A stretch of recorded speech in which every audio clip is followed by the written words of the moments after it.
அண்ணாமலை அவர்கள் ஒரு ட்விட் ஒன்று போட்டிருக்காரு, நீங்க பார்த்துருப்பீங்கன்னு நினைக்கிறேன். இந்த ஸ்மார்ட் மீட்டர் வாங்குறதுல வந்து மிகப்பெரிய ஊழல் நடந்திருக்கு, அதில் துணை முதல்வர் உதயநிதியும் சம்மந்தப்பட்டிருக்காரு. தமிழகத்தை பொறுத்தவரைக்கும் லஞ்ச ஒழிப்புத்துறை தமிழக அரசோட கண்ட்ரோலில் இருக்குது. அவர்கள் எதிர்க்கட்சிகள் மேலே கேஸ் போடுவோம், இதே மாதிரி அவர்கள் சொல்லுவாங்க. லஞ்ச ஒழிப்புத்துறையில் வந்து ஒரு புகார் வந்தால்தான் அவங்க நடவடிக்கை எடுக்க முடியும். அமலாக்கத்துறை அப்படி அல்ல. 2014ஆம் ஆண்டு செந்தில் பாலாஜி மீது ஒரு புகார் வந்தது. இல்லை, அந்த புகாரை கொடுத்ததே திமுக தான் இல்லையா? அது பரவாயில்ல. ஆட்சிக்கு வரும்பொழுது நீட்டை விளக்குவதற்கான ரகசியம் தெரியும் அப்படின்னு சொல்லி தான் ஆட்சிக்கு வந்தாங்க. ஆனால் இன்னும் 4.5 வருஷம் முடிந்ததுக்கப்புறம் இப்போ வந்து தேர்தலை நோக்கி வரும்பொழுது இது போன்ற கூட்டங்களை ஏமாற்றுறாங்க அப்படின்னு பல்வேறு குற்றச்சாட்டு எடப்பாடி பழனிசாமி மற்றும் விஜய் எல்லாருமே ஒரு குற்றச்சாட்டு வைக்கிறாங்க அவங்க மேலே. இப்போ இவங்களாம் நீட்டை ஆதரிக்கிறாங்களா எதுக்குறாங்களான்னு முதல்ல சொல்லணும். இல்லை, அவங்க எதிர்க்கிறேன்றாங்க.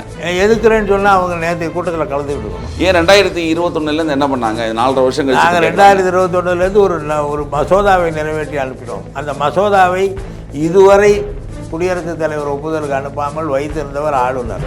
மதுபான ஒழிப்பு அப்படிங்கிறது திமுகவோட முக்கியம் அப்படின்னா இதை சரியான படியில் கொண்டு போகணும் இல்லையா? அதில் மதுபான கிடைக்கவில்லை என்றால் எதையாவது கொஞ்சம் அதிகமாக கொடுத்து ஏதாவது இருந்தால் கொடுக்கிறது கேட்பது அந்த வாங்குபவர்களுடைய தவறை தவிர அதை வேறு யார் அமைச்சர் இந்த ஆட்சி தவறு செய்கிறது என்றெல்லாம் சொல்ல முடியாது. 2026 ஒருவேளை திமுக விஜய் சொல்கிறாரு தாவேக்காவும் திமுகவும் நேரடி போட்டி அப்படிங்கிறாரு. அப்படிங்கும்போது ஒருவேளை அவருடைய எண்ணத்தின்படி அவர் எப்போ எம்ஜிஆர் ஆட்சியை பிடிச்ச மாதிரி ஒரு நினைப்பு அவள் இருக்கா? அப்படி ஒரு வேலை இருக்க வாய்ப்புகள் இருக்குமான்னு எல்லாருக்கும் தெரியும். அவர் அப்படியே அதே சொல்லிட்டார். எம்ஜிஆர் மாதிரி தான் ஆட்சியை பிடிக்க முடியும். 100 கட்சிகளை நாங்கள் பார்த்து விட்டோம். நாங்கள் தான் நிற்கிறோம். மற்றவர்களெல்லாம் இப்படித்தான் பேசுவார்கள். அதுக்கப்புறம் எங்கே போவார்கள்? இல்லை, இளைஞர்கள் வந்து விஜய் பக்கம் போகிறாங்கன்ற மாதிரி ஒரு அதெல்லாம் ஒன்றும் இல்லை. இளைஞர்கள் விஜய் பக்கம் போயிருந்தாங்கன்னா விஜய் படம் ஒரு சினிமா கூட வந்து தோற்றுருக்காரு. சில படங்கள் நன்றாக ஓடி இருக்கின்றன, சில படங்கள் மக்கள் பார்க்காமல் இருந்திருக்கிறார்கள், தோற்றும் போயிருக்கின்றன அல்லவா? ஏன்னா 2026 தேர்தலுக்கு அடுத்த தேர்தலில் வந்து உதயநிதியா விஜயான்ற மாதிரி ஒரு போட்டிகள் இருக்கும் அப்படின்ற மாதிரி 2031. ஆமாம், அப்போ பார்த்துக்கலாம்.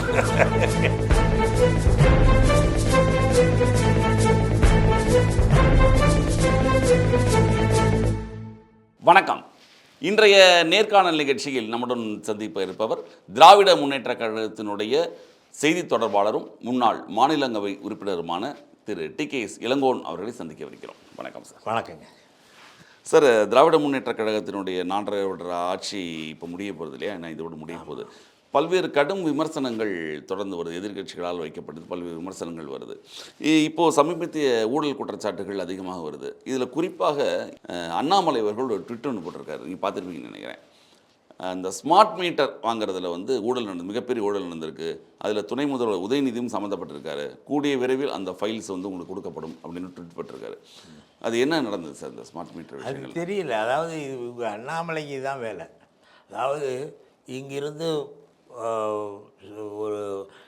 இங்கே உள்ள இந்த மது விற்பனை நிலையங்களில் ஒரு ஆய்வு மேற்கொண்டார்கள்.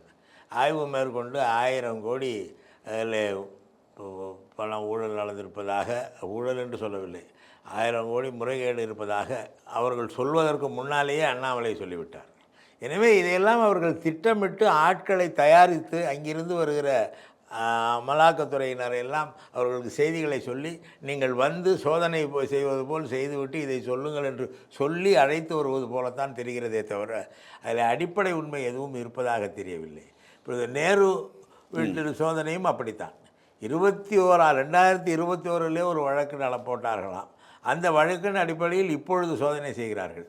இதையெல்லாம் அவர்கள் பாஜக கடந்த 5 ஆண்டு காலமாக, 5 ஆண்டு காலத்துக்கு மேல் இவர்கள் ஆட்சியில் இருக்கிற காலத்திலெல்லாம் அவர்கள் அரசு துறையினரை, குறிப்பாக அமலாக்கத்துறை போன்ற துறையினரை தவறாக பயன்படுத்தி அவர்களுடைய அரசியல் லாபத்திற்காக அவர்கள் போய் இதுபோல் ஆய்வுகள் சோதனைகள் எல்லாம் செய்து ஏதாச்சும் சொல்லுங்கள், ஒரு குற்றச்சாட்டை சொல்லுங்கள் என்று சொல்வது போன்ற ஒரு தோற்றம்தான் வெளிப்படையாக தெரிகிறது. அதை செய்து வருகிறார்கள் அவர்கள். இல்லை, இப்போ தமிழகத்தை பொறுத்தவரைக்கும் லஞ்ச ஒழிப்புத்துறை தமிழக அரசோட கண்ட்ரோலில் இருக்குது.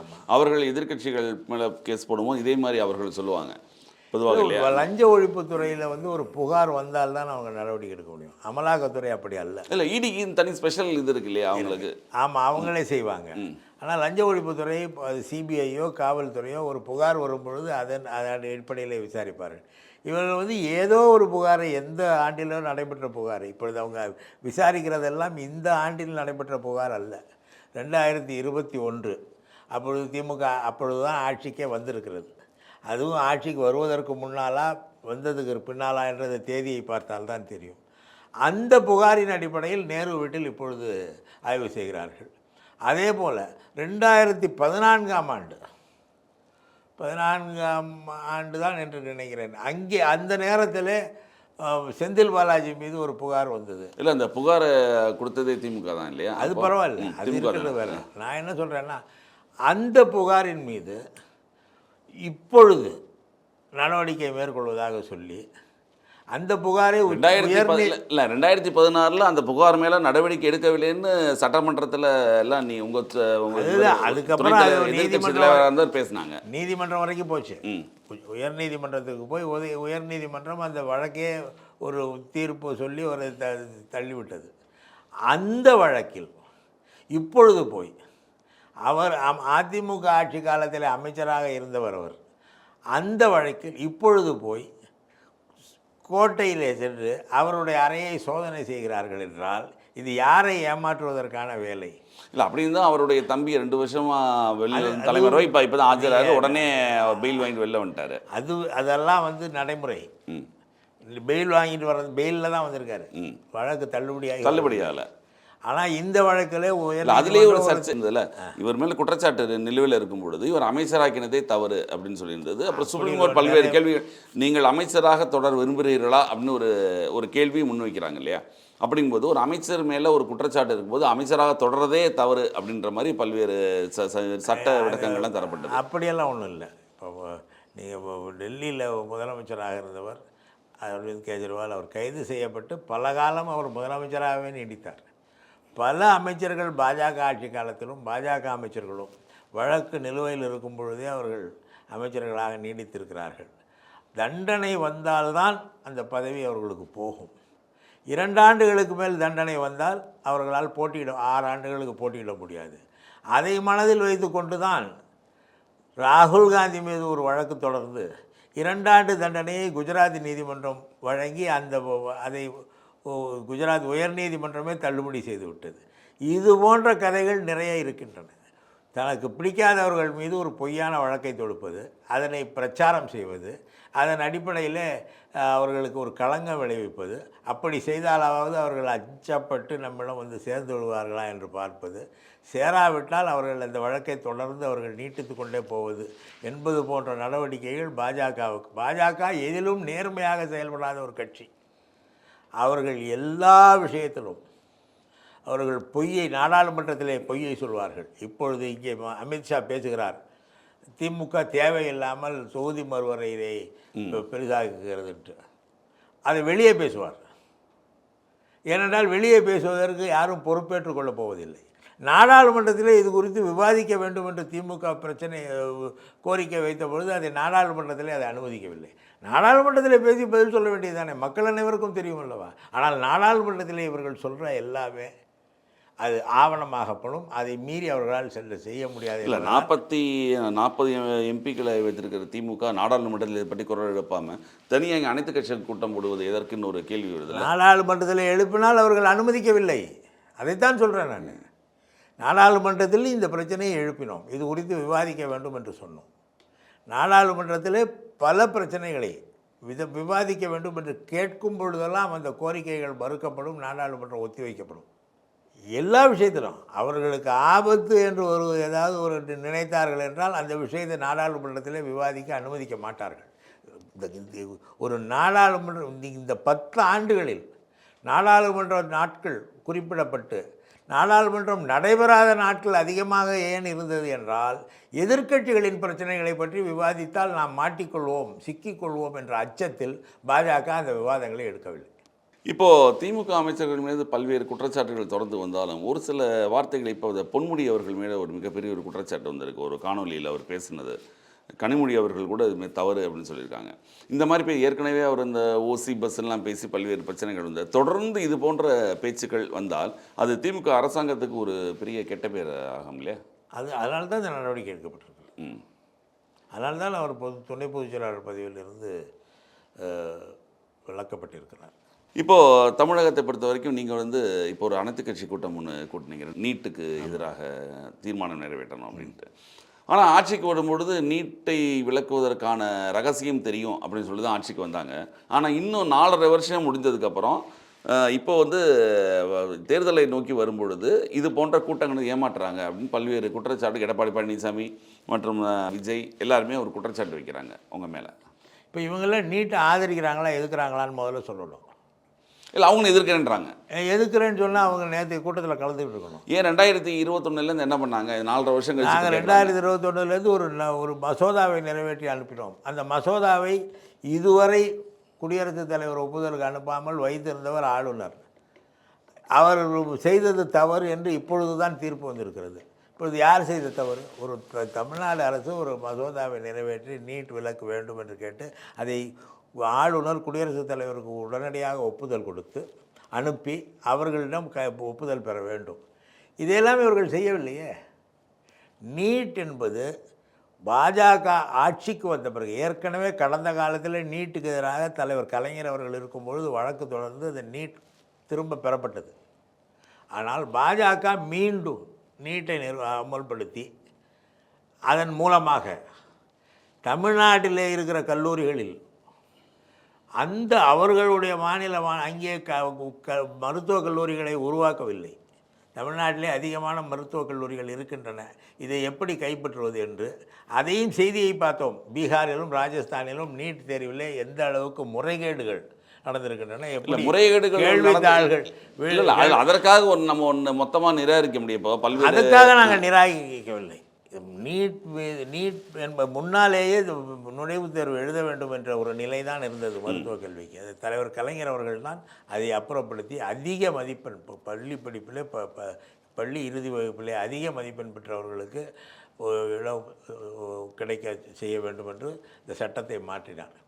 இப்பொழுது என்ன நடக்கிறது என்றால், வகுப்பிலே தொடர்ந்து 1ஆம் வகுப்பு முதல் 12ஆம் வகுப்பு வரை முதல் மதிப்பெண் பெறுகிற மாணவர்கள் 95, 96 என்று மதிப்பெண் பெறுகிற மாணவர்கள் அவர்கள் ஏழை குடும்பத்தை சார்ந்தவர்களாக இருந்தால் அவர்களால் நீட் தேர்வுக்கு உரிய கட்டணம் செலுத்தி அதற்கான பயிற்சி வகுப்புகளில் சேர முடியாமல் அவர்கள் வெற்றி பெறுவது. ஆனால் 10வது இடத்தில் 75 மதிப்பெண் 70 மதிப்பெண் பெற்று வரும் மாணவர்கள் அவர்கள் நீட் தேர்விலே பயிற்சி வகுப்பில் சேர்ந்து கொள்ளும் அளவுக்கு அவங்களுக்கு வசதி. தமிழக அரசாங்கமே பயிற்சி வகுப்புகள் நடத்துறீங்க. அதுதான் சொல்கிறேன். அதில் சேர்ந்து தமிழக அரசாங்கமே இலவசமாக பயிற்சி வகுப்புகள் இப்போ நடத்துகிறோம்.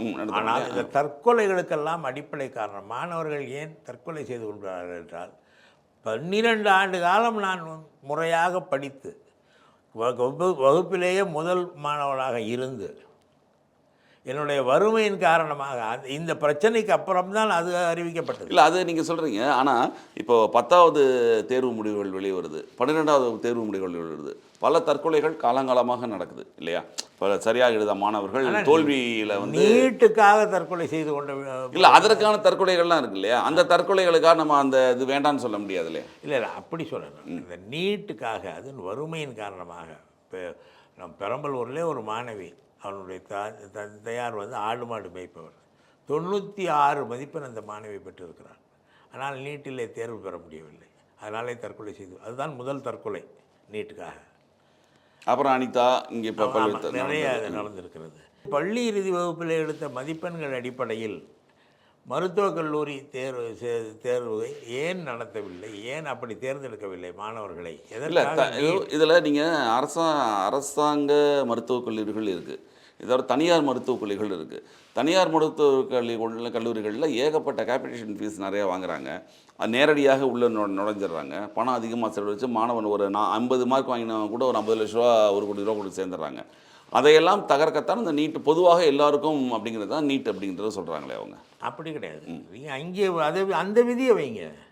யாராக இருந்தாலும் பள்ளி இறுதி வகுப்பில் 80% மேல் இருந்தால்தான் மருத்துவக் கல்லூரியில் சேர முடியும் என்ற ஒரு விதியை வைத்து விட்டு போங்கள். தனியார் கல்லூரிகளுக்கும் சேர்த்து, எல்லா கல்லூரிகளுக்கும் சேர்த்து, அதில் தவறு இல்லையே. அதிக மதிப்பெண் பெற்ற மாணவர்களுக்கு தான் இடம். அது தனியார் கல்லூரியோ அரசு கல்லூரியோ அப்படி தான் இடம் என்று ஒரு விதியை வகுத்து விட்டு போங்களேன்.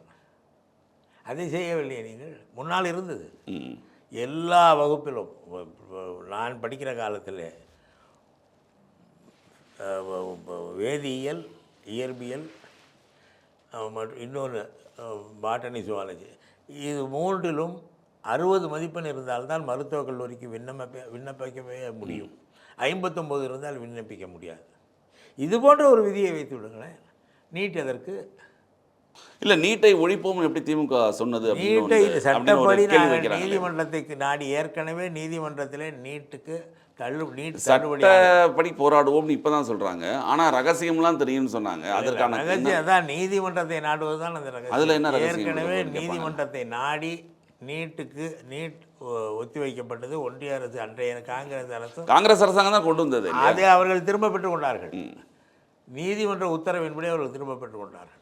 பாஜக வந்த பிறகு மீண்டும் நீட் தேர்வை அறிமுகப்படுத்த மெடிக்கல் கவுன்சில் ஆஃப் இந்தியா என்கிற அந்த நிறுவனத்தையே நேஷனல் மெடிக்கல் கவுன்சில் என்று புதிதாக சட்டங்களை உருவாக்கி, புதிய அமைப்பை உருவாக்கி, அதன் மூலம் நீட்டை நுழைத்து, அந்த நீட் தேர்விலும் உத்தரப்பிரதேசம், மத்திய பிரதேசம், பீகார், ராஜஸ்தான், பீகார் போன்ற மாநிலங்களிலே அந்த கேள்வித்தாள்களை எல்லாம் இவர்களுக்கு வேண்டிய ஆட்களுக்கு விற்று நீட் நடத்துகிறார்கள். இவர்கள் மற்ற மாநிலங்களில் அதிகமான மருத்துவக் கல்லூரி இருக்கிற மாநிலங்களில் உள்ள இடத்தை அவர்களால் மருத்துவக் கல்லூரியை நிறுவ முடியவில்லை என்றாலும், இவர்கள் தமிழகத்திலே நிறுவியுள்ள மருத்துவக் கல்லூரிகளில் வேற்று மாநில மாணவர்களை புகுத்துவதற்காக தவறான முறையிலே இவர்கள் நீட் தேர்வை நடத்துகிறார். நீட் தேர்வு முறையாக நடக்கிறதா, அது பற்றிய புகார் வந்ததை என்ன விசாரணை நடத்தினார்கள்? நீட்டிலே ஊழல் நடக்கிறது, நீட் தேர்வு கேள்வித்தாள்கள் விலைக்கு கிடைக்கின்றன என்றெல்லாம் சொன்னபொழுது என்ன நடவடிக்கை எடுத்தார்கள்? எந்த அதிகாரி மீது இவர்கள் நடவடிக்கை எடுத்து? யார் மேலும் நடவடிக்கை எடுக்கவில்லை. அதற்காக தான் இந்த சட்ட போராட்டம் இல்லையா? ஆமாம். இப்போது இந்த நீங்கள் சொல்லும்போது சொன்னீங்க இல்லையா, 1000 கோடி ரூபாய் ஊழல் டாஸ்மாகில் அப்படின்னு சொல்லி ஒரு இடி வந்து ரெய்டு பண்ணாங்க அப்படின்னு சொல்லியிருக்கீங்க. இந்த 1000 கோடி ரூபாய்க்கு மேலேயே ஊழல் நிறைய நடந்திருக்கு அப்படின்னு சொல்கிறாங்க. டாஸ்மாகை பொறுத்தவரை பல்வேறு குற்றச்சாட்டுகள் தொடர்ந்த பாட்டிலுக்கு அதிகமாக பணம், 10 ரூபா ஒரு பாட்டிலுக்கு அதிகமாக பணம் வாங்குறாங்கன்னு இன்றைக்கு வரைக்கும் குற்றச்சாட்டுகள்லாம் இருக்குது. செந்தில் பாலாஜி அவர்கள் இருந்து அவர் இல்லாமல் இருந்தும் திருப்பி அவர் முத்துசாமி இருந்தப்போ திருப்பி செந்தில் பாலாஜி வந்ததுக்கப்புறம் இந்த குறிப்பிட்ட குற்றச்சாட்டுகள் தொடர்ந்து வந்துக்கிட்டே இருக்குது. அதில் வந்து மதுபான ஒழிப்பு அப்படிங்கிறது திமுகவோட முக்கியம் அப்படின்னா இதை சரியானபடியில் கொண்டு போகணும் இல்லையா? அதில் அதாவது சில இடங்களிலே சில தனிநபர் இப்போ டிக்கெட்டு சினிமா கொட்டகைகளில் டிக்கெட்டுக்கு அதிக விலையில் வாங்குகிறார்கள் அல்லவா, ஒரு ஆர்வத்தில். அது போன்ற சில நிகழ்வுகள் இருக்குமே தவிர அது சட்டப்படியானதா அல்லது அதை அங்கே மதுபானம் கிடைக்கவில்லை என்றால் எதையாவது கொஞ்சம் அதிகமாக கொடுத்து ஏதாவது இருந்தால் கொடுங்கள் என்று கேட்பது அந்த வாங்குபவர்களுடைய தவறை தவிர அதை வேறு யார் அமைச்சர் இந்த ஆட்சி தவறு செய்கிறது என்றெல்லாம் சொல்ல முடியாது. இல்லை, மதுபான ஆலை நடத்துவதை திமுக பிரபலங்கள் தான் நடத்துகிறாங்கன்னு குற்றச்சாட்டு சொல்கிறாங்க. ஒருத்தர் தான் நடத்துகிறாங்க, ஒருத்தர் 2 பேர் நடத்துகிறாங்க. ஏடிஎம்கேல வந்து மிடாஸ் இருந்தது. இதையெல்லாம் விட்டு பெங்களூரிலும் மற்ற ஊர்களிலும் மாநிலங்களிலிருந்தும் வாங்கி கொண்டிருந்தார்கள். இதெல்லாம் தான் நடந்திருக்கு. மதுவை ஒழிக்க முடியாது.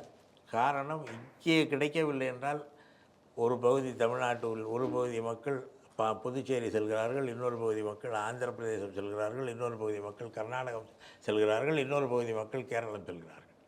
இந்த வருகிற வருவாயும் அந்தந்த மாநிலங்களுக்கு போகிறதே தவிர தமிழ்நாட்டுக்கு வருவதில்லை. அதனால்தான் மதுவிலக்கு நாங்கள் நீக்கியதே அடிப்படை காரணம். மக்கள் தானாக குடிப்பதை விட்டால்தான் இதை திருத்த முடியும். ஆனால் அந்த நிலை இப்பொழுது ஏற்படுவது போன்ற ஒரு தோற்றமே இல்லை என்பதனால் தான் அதை சொல்கிறோம். அதனால் இதில் ஏதோ மதுபானத்தில் இங்கே மட்டும்தான் ஊழல் நடக்கிறது, உத்தரப்பிரதேசத்திலோ மத்திய பிரதேசத்திலோ இல்லை என்று சொல்ல முடியாது. குஜராத்தில் மதுக்கடைகளே கிடையாது இல்லையா? கள்ளச்சாராயமும் போதைப் பொருள்களும் குஜராத்திலிருந்து சென்னைக்கு வருகிறது. அப்படின்னா குஜராத்தில் எவ்வளோ பேர் பயன்படுத்துகிறாங்கங்கிறத பார்க்கணும்ல. குஜராத் அரசு நேர்மையான அரசாங்கம் நடந்து கொடுக்குறதா? அங்கேயும் விற்பனைக்கு இருக்கிறது. ஆனால் அது சட்டத்தை மீறி அங்கே விற்பனை. இங்கே சட்டப்படி விற்பனையிலே சில இடங்களிலே கொஞ்சம் அதிகமாக பணம் கேட்கிறார்கள் என்பது குற்றச்சாட்டு. அங்கே சட்டத்தை மீறி விற்பனையே நடக்கிறது. அதற்கு அந்த அரசு என்ன செய்ய போகிறது? இப்போது 2026 தேர்தல் கூட்டணி இருக்குல்ல, இப்போது திமுக தலைமையில் இருக்கிற கூட்டணி ஒரு வலுவான ஒரு கூட்டணியாக இருக்குது. எதிர்த்தரப்பில் ஒரு தனித்தனியாக இருந்தாங்க, தனித்தனியாக இருந்தாங்க. அதிமுக தனியாக இருந்துச்சு, பிஜேபி தனியாக இருந்தது. ஆனால் இன்று ஏதோ இறுதியாக போகிறது அப்படின்னு சொல்கிறாங்க. ஒரு கூட்டணி அதிமுக பிஜேபி கூட்டணி இறுதியாக போகுது அப்படின்னா, இந்த பக்கம் ஒரு வலிமையான ஒரு கூட்டணி வந்ததுன்னு வச்சுக்கோங்களேன், அது திமுகவுக்கு ஒரு சிக்கலாகுமா? 2021 நாங்கள் சந்தித்த கூட்டணி தானே அது. ம். அப்பொழுது நாங்கள் தானே வெற்றி பெற்றோம். இல்லை, அப்பயே உங்களுக்கு ஜெயலலிதா இல்லாத ஒரு அதிமுகலேருந்து ஒரு 70 சீட்டு கிட்டத்தட்ட வாங்கினாங்க. அது இப்போ குறையும், இன்னும் கொஞ்சம் குறையும். ஏனென்றால் 5 ஆண்டு கால சாதனைகள் மக்களை சேர்ந்திருக்கின்றன. அதனால் அன்றைக்கு இருந்த நிலை வேறு, இன்றைக்கு இருக்கிற இல்லை, ஒரு 5 ஆண்டு காலம் ஒரு ஆட்சி இருந்ததுன்னா அதுமாதிரி அதிருப்திகள் இருக்கும் இல்லையா மக்களுக்கு? இல்லை. இந்த தடவை இல்லைன்னு ஜெயலலிதா 10 ஆண்டு காலம் இருந்தாங்களே, என்ன அதிருப்தி இருந்தது? அதெல்லாம் இல்லை. அது ஒரு சும்மா சொல்லுவது. 11வது ஆண்டாக பாஜக வந்திருக்கிறது. எல்லா வித மக்கள் விரோத நடவடிக்கைகளையும் மேற்கொண்டு பாஜக வெற்றி பெற்றிருக்கிறது. அது ஒருவேளை அவர்கள் வேறு தில்லுமுழுகளில் இறங்கியிருக்கிறார்களா என்பது குறித்து நான் இப்பொழுது சொல்ல தயாராக இல்லை. ஆனாலும் இந்த 5 ஆண்டுகளில் மக்கள் நல திட்டங்கள், பல திட்டங்களை இந்த அரசு நிறைவேற்றியிருக்கிறது. மக்கள் ஆதரவோடு இருக்கிறார்கள், தொடர்ந்து ஆதரவளிப்பார்கள். பாஜக சார்ந்திருக்கிற கூட்டணிக்கு ஆதரவளிக்க மாட்டார்கள். காரணம், பாஜக தமிழ்நாட்டு விரோத கட்சியாக, தமிழர்களின் நலன்களுக்கு எதிரான ஒரு கட்சியாக, தமிழ்நாட்டுக்கு நிதி கூட வழங்காத ஒரு கட்சியாக இருக்கிறது. அந்த கட்சியோடு போய் யார் சேர்ந்தாலும் அவர்கள் மக்களால் புறக்கணிக்கப்படுவார்கள் என்பதுதான் இன்றைய நிலை. இல்லை, திமுக கூட்டணியிலே விடுதலை சிறுத்தைகளுக்கும் திமுக தலைமைக்கும் சிறு உரசல்கள் இருக்குது. அந்த தொண்டர்கள் இறங்கி வேலை பார்ப்பாங்களா அப்படின்னு பல்வேறு, ஏன்னா இந்த பக்கம் இந்த விஜய் கட்சியை ஆரம்பித்து இளைஞர்கள் தன் பக்கம் இருக்கிறாரு அப்படின்னா பல்வேறு செய்திகள் வருகிறது. 2026 ஒருவேளை திமுக விஜய் சொல்கிறாரு தாவேக்காவும் திமுகவும் நேரடி போட்டி அப்படிங்கிறாரு. அப்படிங்கும்போது ஒருவேளை அவருடைய எண்ணத்தின்படி அவர் எப்போது எம்ஜிஆர் ஆட்சியை பிடிச்ச மாதிரி ஒரு நினைப்பு அவள் இருக்கா? அப்படி ஒரு வேலை இருக்கிற வாய்ப்புகள் இருக்குமான்னு எல்லாருக்கும் தெரியும். அவர் அப்படியே அதே சொல்லிட்டார். நான் எம்ஜிஆர் மாதிரி தான் ஆட்சியை பிடிக்க போகிறேன்ட்டார். எம்ஜிஆர் ஆட்சியை பிடிக்கும்போது எம்ஜிஆர் ஏறத்தாழ கிட்டத்தட்ட 20 ஆண்டுகள் 19 ஆண்டுகள் திமுக வளர்ச்சிக்கு உதவியவர். திமுகவுடைய அமைப்பு இருக்கிறது, கிளைக்கழகங்கள் என்றால் ஒரு 25 உறுப்பினர்கள் இருக்கிற இடத்துல ஒரு கிளைக்கழகம் அமைப்பு. சட்டமன்ற உறுப்பினராக இருந்தார் இல்லையா திமுக? 3 முறை சட்டமன்ற உறுப்பினராக இருந்தார். அந்த கிளைக்கழகங்களில் எம்ஜிஆர் ரசிகர்களாக ஒரு 25 பேராவது குறைந்தபட்சம் இருக்கணும். 100 பேர் 200 பேர் இருப்பார்கள். அதிலே ஒரு சில இடங்களில் 50% எம்ஜிஆரோடு சென்றார்கள், சில இடங்களிலே 40 சென்றார்கள், சில இடங்களிலே 60% சென்றார்கள். என்றாலும் அனைத்து கிராம கிளைகளிலும் திமுக அமைப்பு இருந்த காரணத்தினால், அதிலிருந்து பிரிந்து சென்றவர்கள் இந்த கட்சியிலும் அந்த கட்சியிலும் இருந்த காரணத்தினால், அந்த பகுதிகளில் திமுகவுக்கென்று வேலை செய்ய ஆட்கள் இருந்தது போல் அதிமுகவுக்கும் வேலை செய்ய ஆட்கள் இருந்த காரணத்தினால் எம்ஜிஆர் ஆட்சியை பிடித்தார். ஆனால் இந்த கட்சிகளெல்லாம் இப்பொழுது ஆரம்பித்து இது போன்ற ஒவ்வொரு பஞ்சாயத்திலும் ஒரு கிளை அமைப்பை உருவாக்குவது அமைப்பு ரீதியாக 10 ஆண்டுகள் ஆகும். ஏனென்றால் திமுக 1949 தொடங்கி 76வது ஆண்டில் இருக்கிறது. 100 கட்சிகளை நாங்கள் பார்த்து விட்டோம். நாங்கள் தான் நிற்கிறோம். மற்றவர்களெல்லாம் இப்படித்தான் பேசுவார்கள், அதுக்கப்புறம் எங்கே போவார்கள்? இல்லை, இளைஞர்கள் விஜய் பக்கம் போகிறாங்கன்ற மாதிரி ஒரு அதெல்லாம் ஒன்றும் இல்லை. இளைஞர்கள் விஜய் பக்கம் போயிருந்தாங்கன்னா விஜய் படம் ஒரு சினிமா கூட தோற்றுருக்காது. சில படங்கள் நன்றாக ஓடி இருக்கின்றன, சில படங்கள் மக்கள் பார்க்காமல் இருந்திருக்கிறார்கள், தோற்றும் போயிருக்கின்றன அல்லவா? ஏன்னா 2026 தேர்தலுக்கு அடுத்த தேர்தலில் உதயநிதியா விஜயான்ற மாதிரி ஒரு போட்டிகள் இருக்கும் அப்படின்ற மாதிரி 2031. ஆமாம், அப்போ பார்த்துக்கலாம். அது வேறு. ஏன்னா அவர் கடுமையான திமுகவை எதிர்க்கிறாரு விஜய். இப்போ ஆட்சியில் இருக்கிறவங்களை எதிர்த்தா தானே அவர் ஆட்சிக்கு வர முடியும். அவர் முதல்ல சொல்லிட்டாரு, நான் முதலமைச்சர் ஆகணும்னு சொல்லிட்டாரு. அவர்களுடைய ஆசை என்னவென்பதை சொல்லிவிட்டார். அதுக்கு அப்போ திமுகவை தான் எதிர்த்தாகணும். பாஜகவையோ அதிமுகவையோ எதிர்த்தால் அவங்க ஆட்சியில் இல்லையே. இல்லை, அவர் ஆட்சியில் பங்குன்னு ஒரு வார்த்தை வைக்கிறார். அப்படிங்கும்பொழுது விடுதலை சிறுத்தைகள் வேல்முருகன் இது போன்றவர்களுக்கு ஒரு ஊசலாட்டம் இருக்காதா தேர்தல்? எதாக இருந்தாலும் சரி, திமுக எதிர்ப்பு ஓட்டுகள் பிரியும், திமுக ஆதரவு ஓட்டுகள் இன்னும் வலுப்பெறும்.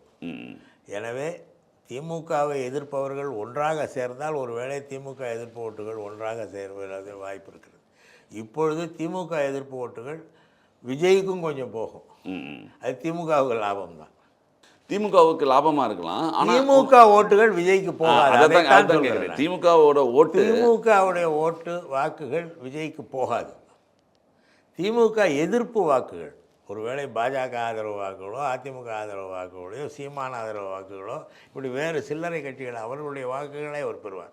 திமுக ஆதரவு வாக்குகள் ஒரு நாளும் திமுகவை விட்டு போகாது. அதுக்கான வாய்ப்புகள் இல்லை. இல்லை. இப்போ 2026 தேர்தலில் உங்கள் கூட்டணி பலமாக இருக்கிறது. ஆனாலும் அரசாங்கத்தின் மேல் இருக்கக்கூடிய எதிர்ப்பு ஒரு எல்லாருக்கும் இருக்கும் இல்லையா? ஒரு 5 வருடம் தொடர்ந்து ஆட்சி பண்ணால் ஒரு ஆட்சி மாற்றம்ன்றது பொதுவாக தமிழகத்திலே நடந்திருக்கு. எக்ஸப்ட் லாஸ்ட் எலெக்ஷன் இதில் வந்து ஜெயலலிதா இதை தவிர மாறி தான் உங்களுக்கு ஆரம்ப காலத்திலேருந்து அதிமுக திமுக மாற்றி வரும். அந்த போகிற வாய்ப்பை இவங்க உபயோகப்படுத்தலாம்னு நினைப்பாங்கல்ல அவங்க? இல்லை, முடியாது.